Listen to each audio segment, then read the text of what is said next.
කාලයකට පස්සේ අලුත් වීඩියෝ එකක් කරන්න ගත්තේ.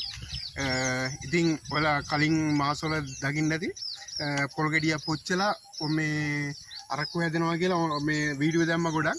ඉතින් ඒකේ ඇත්ත නැත්නම් අපි හොයාගත්තා. ඉතින් මේ ඒක එහෙම ඒ කියන්නේ පුච්චපුවාම අරක්කු හැදෙනවා. එනකොට මේ ඒක අර 120ක්වත් ප්‍රතිශතයක තියෙන අරක්කු හැදෙන්නේ නැහැ. ඉතින් මේ අපි ඒක ඇත්ත නැත්නම් හොයාගෙන අපි මේ ගේ මාසේ ට්‍රිප් එකක් ගියා දඹානේ. ඒ ගියට පස්සේ එහින් තමයි අපි හරියටම දැනගත්තේ මේ කුරුම්බ ගෙඩියෙන් ඒ අරක්කු සීන් එක. මොකද ඒ කට්ටිය කරනවා. මොකද අපි ඊට පස්සේ ඒ ගිහිල්ලා ඇහුවා මේ ඒ කරන්නේ කොහොමද කියලා. ඊට පස්සේ ඒකට ගන්නේ අපි හැම කෙනාම ගන්න පොල් ගෙඩිය ගන්නවා ඒ කුරුම්බ ගෙඩිය එහෙමනේ.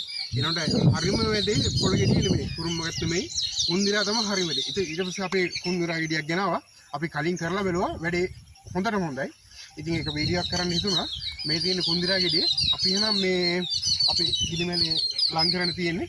ඒක අපි ගින්දර දාගෙන ඒක හරි ගැස්සගමු. මෙන්න කුන්දිරා ගෙඩිය.